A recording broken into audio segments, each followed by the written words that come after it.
ईमिर Fritz, जिसे हम founding Titan भी कहते हैं। इस वीडियो में हम ईमिर फ्रिट्ज की ट्रैजिक स्टोरी जानेंगे। और हाँ, इसमें हम ईमिर की एबिलिटीज या पावर नहीं जानेंगे, सिर्फ उसकी स्टोरी जानेंगे। तो चलिए वीडियो को स्टार्ट करते हैं। तो अराउंड 2000 साल पहले ईमिर के विलेज पे एल्डियंस ने हमला किया और उन्हें एनस्लेव किया। और तो और ईमिर के पेरेंट्स को भी मार दिया गया और जो लोग बच गए थे उनके जुबान काट दी गई। तब एल्डियंस सिर्फ एक ट्राइब था और उनका एक रूलर था जिसका नाम फ्रिट्ज था। और हाँ, ईमिर का सरनेम तब नहीं था। तो स्लेव होने के बाद एक रात ईमिर पिग्स जिस पेन में होते हैं उसका गेट खोल देती है और कुछ पिग्स भाग जाते हैं। तो ये बात रूलर को पता चलती है, तो वो सारे स्लेव्स को क्वेश्चन करता है कि कल्प्रिट कौन है। और फ्रिट्ज कहता है कि अगर किसी ने कुछ नहीं बताया तो सबकी एक एक आंख निकाल दी जाएगी। तभी सारे स्लेव्स ईमिर की तरफ पॉइंट आउट करते हैं। तो रूलर फ्रिट्ज ईमिर को छोड़ देता है कि वो लोग उसके पीछे जाए और उसे मार दे एक्सपोर्ट की तरह। तो ईमिर बचने के लिए भाग रही होती है, पर ईमिर बहुत वुंडेड होती है। तो ईमिर को एक अनयूजुअल लार्ज ट्री दिखता है जिसके नीचे कुछ जगह होती है। तो ईमिर शेल्टर ढूंढ रही होती है, तो वो वहां अंदर चली जाती है। और जैसे ही वो वहां पैर रखती है, उसका पैर स्लिप हो जाता है और ईमिर वाटर जैसी जगह पे गिर जाती है। फिर वहां एक मिस्टीरियस स्पाइन लाइक क्रीचर होता है जो ईमिर के साथ फ्यूज हो जाता है और ईमिर फर्स्ट टाइटन में ट्रांसफॉर्म हो जाती है। ईमिर को पावर मिलने के बाद वो फिर वापस आती फ्रिट्ज को सर्व करने के लिए। तो वो ईमिर का यूज करता है लैंड कल्टीवेट करने के लिए और ब्रिजेस बनाने के लिए और एल्डियंस के वेल्थ के लिए। फ्रिट्ज के कमांड के अंडर ईमिर एल्डियाज के राइवल मार्ली की आर्मीज खत्म कर देती है। फिर ईमिर के सर्विस को रिवॉर्ड देने के लिए फ्रिट्ज उसे मिस्ट्रेस बना के रखता है और टुगेदर उनकी 3 बेटियां होती हैं, मरिया, रोज और शीना। कहा गया है कि इसी वक्त ईमिर को फ्रिट्ज से प्यार हो जाता है, डिस्पाइट फ्रिट्ज का उसकी तरफ का बिहेवियर खराब होने के बावजूद। अगर ये तीनों ईमिर के डॉटर्स के नाम आपको कहीं सुने हुए लगते हैं, तो आपको बता दूं कि इन तीनों के नाम पे ही पैराडाइज आइलैंड के तीनों वॉल्स के नाम रखे गए थे, वॉल मरिया, वॉल रोज और वॉल शीना। तो 13 साल बाद टाइटन पावर एक्वायर करने के बाद ईमिर की डेथ हो जाती है। जब एक असैसिनेशन अटैक फ्रिट्ज पे होता है तो ईमिर फ्रिट्ज के आगे कूदती है, पर तभी ईमिर अपने आप को एक बैरन लैंड में पाती है। आप लोग सोच रहे होंगे कि एक टाइटन होल्डर को एक मामूली भाले से कोई कैसे मार सकता है, तो इसका जवाब दिया है कि ईमिर की जीने की विल ही नहीं थी, वो हील भी नहीं होना चाहती थी। और यही कारण भी है कि कोई भी टाइटन पावर एक्वायर करता है तो उसका लाइफ स्पैन 13 ईयर्स का ही होता है।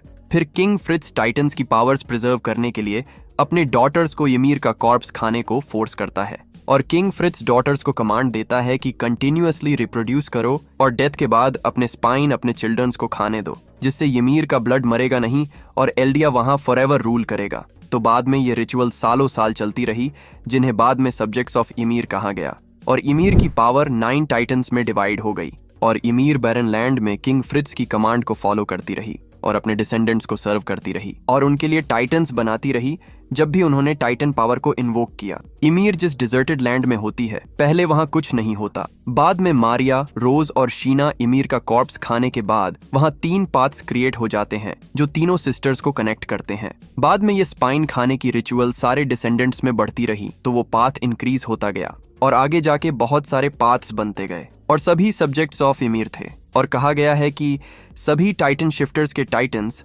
खुद ईमिर ने उस लैंड के रेत से बनाए थे। जब भी कोई टाइटन ट्रांसफॉर्म होता था तो ईमिर वो टाइटन बनाती थी। तो यहाँ ऐसा है कि ईमिर फ्री विल नहीं है, ईमिर कभी फ्री नहीं हुई, वो अभी भी खुद को स्लेव समझती है।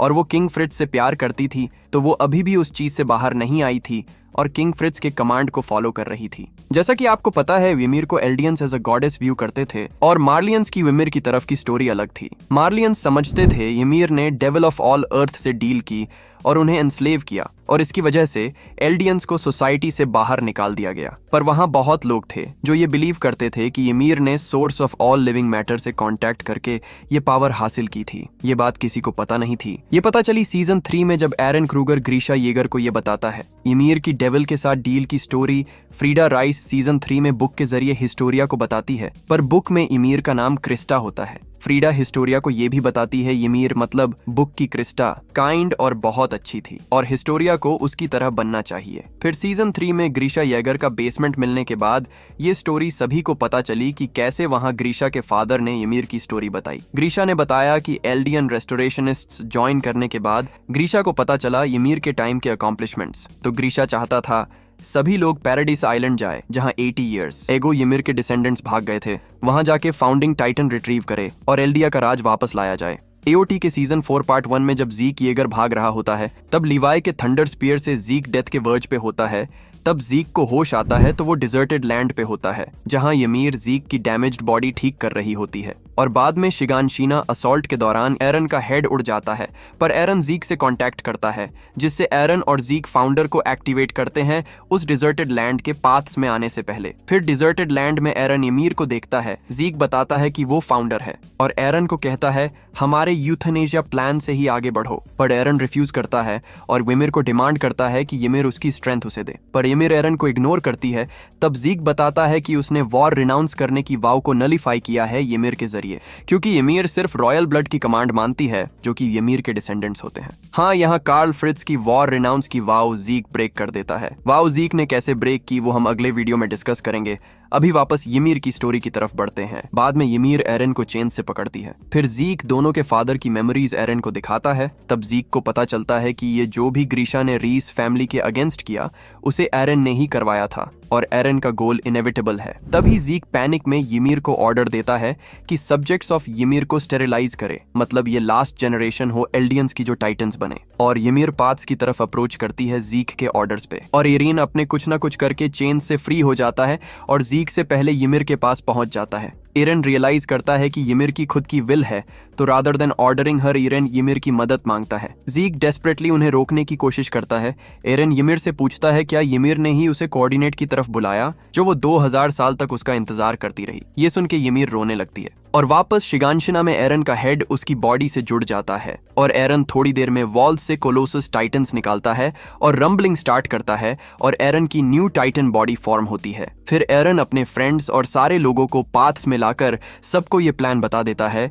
वहां ymir एरन के साथ खड़ी होती है। ये सिंबलाइज करता है कि एरन और ymir कोऑर्डिनेट कर रहे हैं। After some time rumbling start होने के बाद एरन तक पहुंचने के लिए वॉरियर यूनिट और सर्वे कॉर्प्स बहुत सारे टाइटन से फाइट करते हैं एरन के टाइटन बॉडी के ऊपर। और तभी ब्रीफली आर्मिन को ymir दिखती है, तो आर्मिन स्पेक्युलेट करता है कि ये ymir ही है जो प्रीवियस 9 टाइटन्स इनकारनेशंस को समन कर रही है। ये फाइट हम दूसरी वीडियो में जानेंगे। अभी ymir के लास्ट मोमेंट्स की तरफ बढ़ते हैं। आफ्टर सम टाइम आर्मिन के कोलोसल टाइटन और एरन के टाइटन में फाइट चल रही होती है, तो मिकासा सोचती है ये सब एंड मुझे ही करना होगा और लिवाई के मदद से एरन के मुंह में उसके पास पहुंचती है और उसे मार देती है। तभी ymir उनके पीछे आती है और मिकासा एरन का फेयरवेल किस देख के ymir स्माइल करती है और इमीडिएटली सारे वर्ल्ड के टाइटन पावर्स को खत्म कर देती है। मिकासा को अपने लव्ड वन को मारते देख के ये इनफ था ymir का फ्रिट्ज से लव रिलीज करने के लिए, जो सिर्फ ymir की पावर एक्सप्लॉइट करना चाहता था। मिकासा बैटलफील्ड से जा रही होती है तो ymir वहां आती है। मिकासा समझती है ymir का फ्रिट्ज के प्रति प्यार एक नाइटमेयर था जो वो अंडू नहीं कर सकती। इंस्टेड मिकासा ymir को थैंक्स कहती है कि उसने इस वर्ल्ड में लाइफ लाया जिसके वजह से वो बॉर्न हुई। ये सुनने के बाद ymir इन्विजन करती है एक डिफरेंट आउटकम, जहां फ्रिट्ज पर अटैक होने के बाद ymir उसे बचाने नहीं कूदती और फ्रिट्ज की डेथ हो जाती है और ymir अपने तीनों डॉटर्स को कंसोल करती है। एट लास्ट ये विजन के बाद ymir वैनिश हो जाती है और ymir की लाइफ की स्टोरी खत्म हो जाती है। इसमें एक चीज मुझे पता नहीं चली कि ymir फर्स्ट टाइटन में ट्रांसफॉर्म हुई तो वो टाइटन किसने बनाया था, क्योंकि ymir के डेथ के बाद ऐसा कहा गया है कि ymir ने बाकी टाइटन शिफ्टर्स के टाइटन्स बनाए। तो आपको ये वीडियो कैसा लगा कमेंट करके जरूर बताना और ऐसे वीडियोस के लिए चैनल को सब्सक्राइब करना मत भूलना। तो मिलते हैं अगले वीडियो में।